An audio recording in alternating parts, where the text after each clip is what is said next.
Hello, I'm Jessica Knight and I'm going to be reading two poems that I've been working on while in home isolation.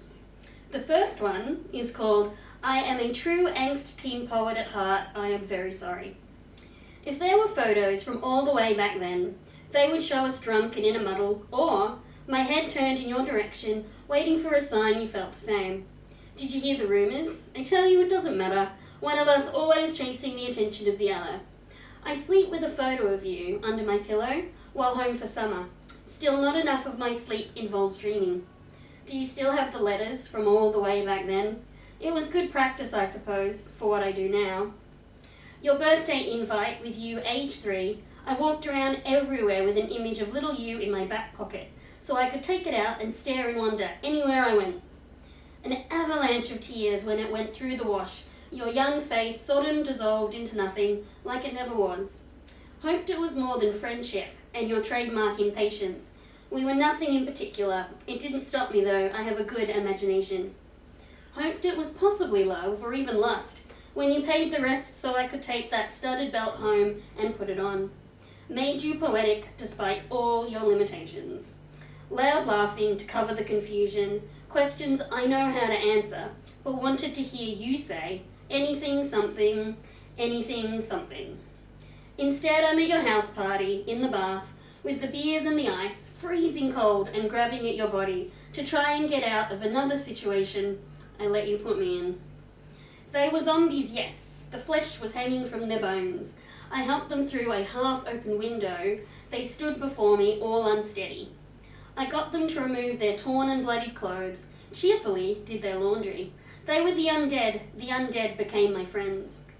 I wanted to tell you that dream when I woke up, tell you something like the zombies are us, without each other, but you had left for work already, so I wrote a love note on your pillow and cried on the tram from Brunswick to Southern Cross train station. A concerned-looking lady asks if I'm okay, but I sniff and smile in reply before looking away. Least of it all is the fact that you got a good girl to turn her twisted little back on God for a taste of you. Took the drawing down, posted your hat back with a 3-page letter, proceeded to make you poetic in spite of all your limitations. I can't stop reading, my handwriting so much black ink. Oh God, it was fun. We put on quite a show. There are moments now while drinking with new friends. My imagination flickers to vengeful. If I had another chance, my teeth press down hard on some ice as I consider other things I could have used my teeth for. Made you poetic despite all the limitations. Thank you very much. The next poem I'm going to read for you is entitled Purple Hair Dye Looks Gruesome on a Hospital Pillowcase. The next time I die, I want to be happy and old.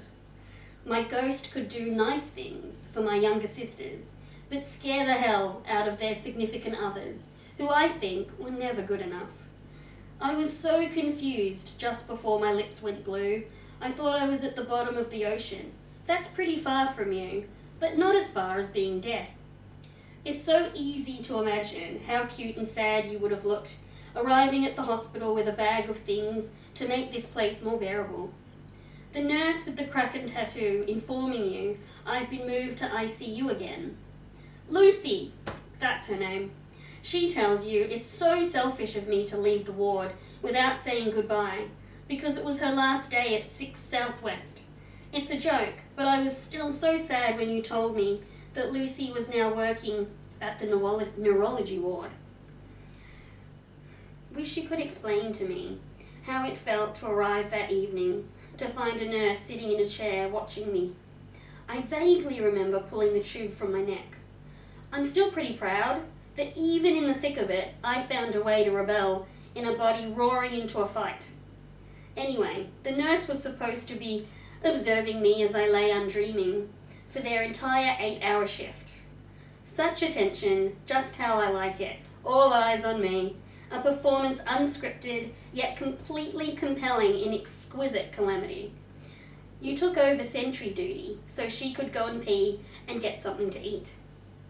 What were you thinking as you sat with that coat I like, hugging your shoulders, you sitting with your face focused on me, my 34th hospital bed? Some choice swear words, maybe? Or perhaps you were just too tired for even thinking about what a reckless little twit I am. I imagine it was along those lines. Now here I am. I can dress myself and sit up straight, know my name. I'm strong enough in the mind to give you a hard time. Such a hard time. I feel so angry and cannot sleep sometimes. I get stomach aches and chest pains. I think it's happening again. I'm dying. It's like as soon as I relax, it's going to grab me again. I had such plans for what I'd be when I came home. Should we get a cat? I was going to be nice or nicer, which is weird because I wasn't really nice before. I thought it would all be left behind, under the harsh hospital lighting, but it came with me. Wounds within wounds. Some scars you can touch gently in the dark as we lay in the same bed, while the rest are hidden. It's not my fault. It's to be expected. I've been through a lot. A kind woman tells me so, and I make jokes to reward her for her psychological assistance. I would not be surprised if some nights you look at me while I'm sleeping and think something tender and sweet for the 100th time. Something like, God damn it, you silly little bitch. I deserve it. Thanks.